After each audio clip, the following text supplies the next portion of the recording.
government has admitted that something needs to be done. There are concerns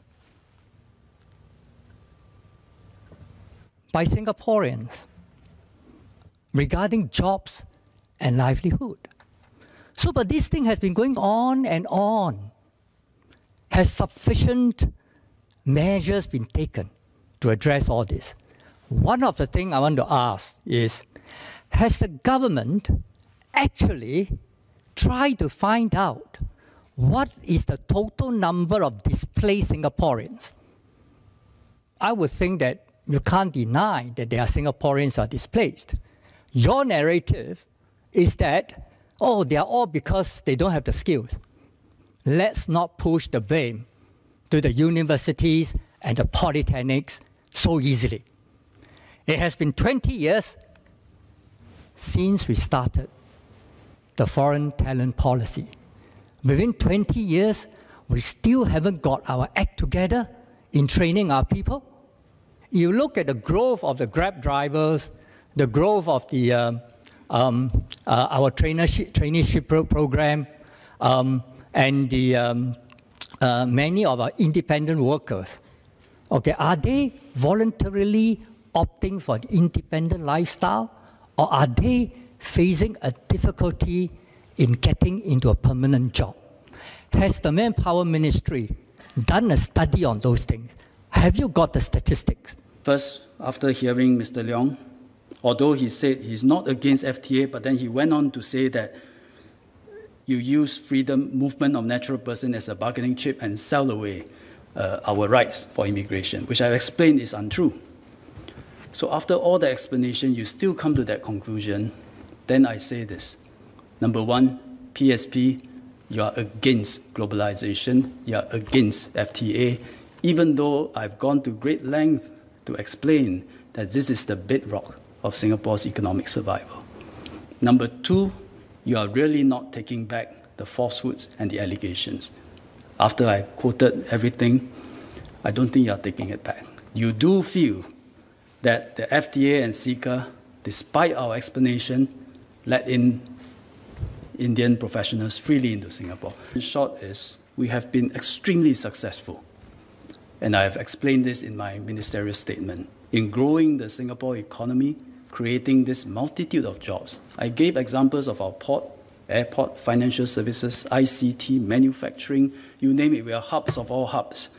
And all this would not have been possible if we have not ride on the wave of globalization, welcome foreign talent, and give our own people very good training, education to rise up and take the positions. I mentioned that our only problem is there's not enough of us. Investors come here, they want to hire Singaporeans. They know our education system is solid. And we have such a wonderful reputation around the world, something that as Singaporeans we should be proud of. A bit stressful, this education system a bit stressful still, but we should be very proud of that. But the problem is there's still not enough of us. I mentioned a whole series of procedural policy, how come the fair consideration framework come in so late?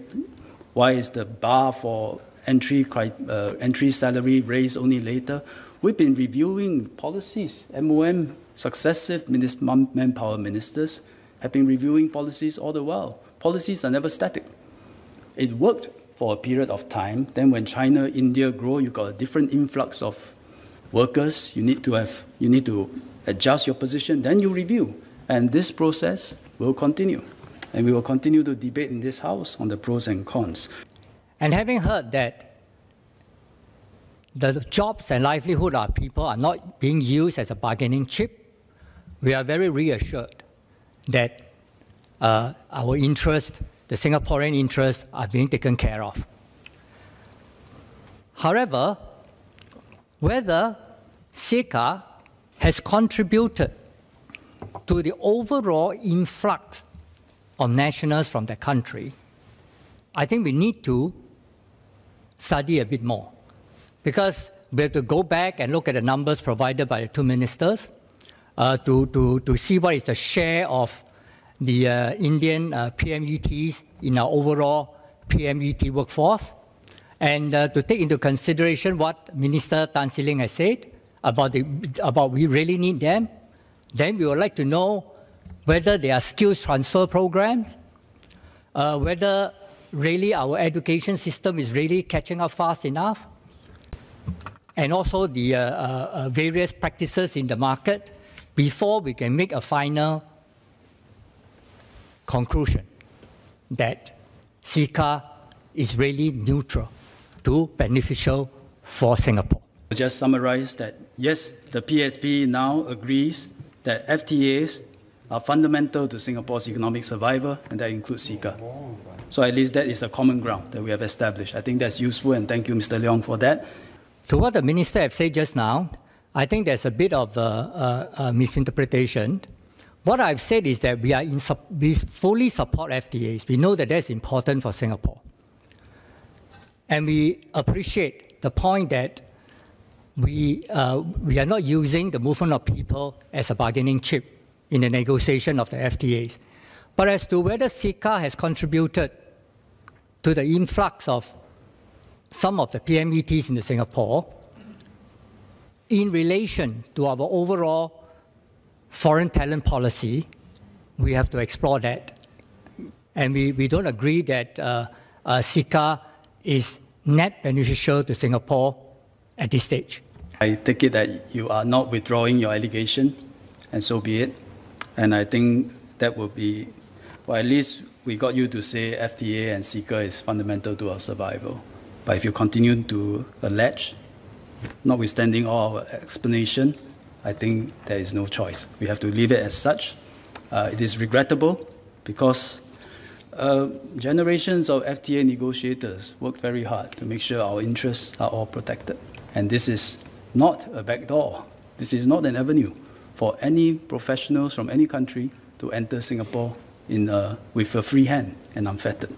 But I take it that this is PSP's position, notwithstanding hearing all our explanation. It is most regrettable, but we will have to accept how they feel.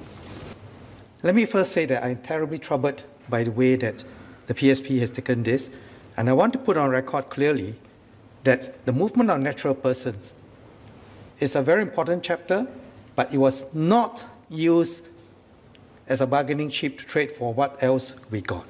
It was not.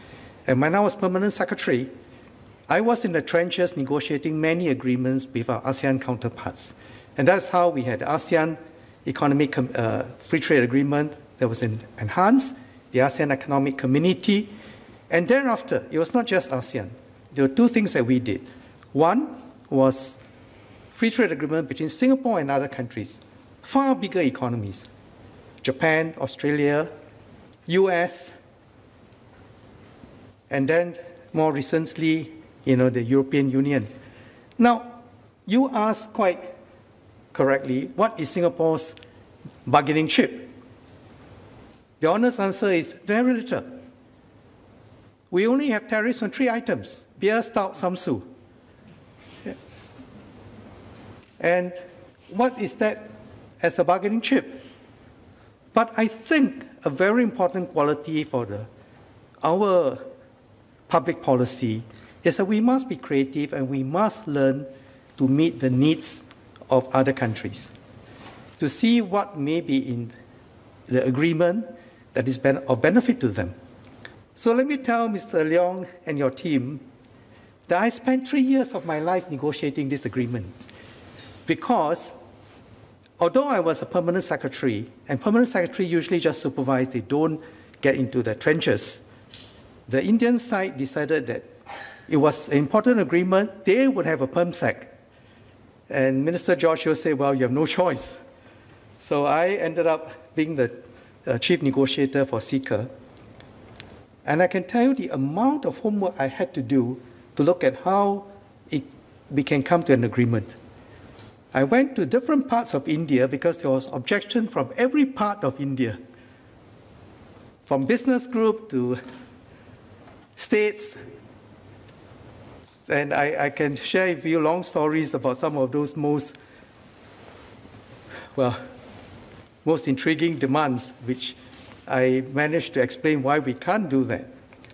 So the movement of natural person was a chapter which Indeed, the Indian negotiators were very keen because they said, what do we get? Well, I said no, because this is of great importance to Singapore. You have a population that's over 1 billion. Singapore has a population of, at that time, probably about 3 odd million. And I said we'll be easily swamped. So we must have very strict agreements on this. And that was, in fact, among the last chapter, there were 2 chapters that were the most difficult to conclude, for which I never let go, and we got what we needed. I must say that I'm extremely proud of what our schools and our IHLs have done over the years to groom Singaporeans. The World Bank has ranked Singapore the best in the world in educating our people.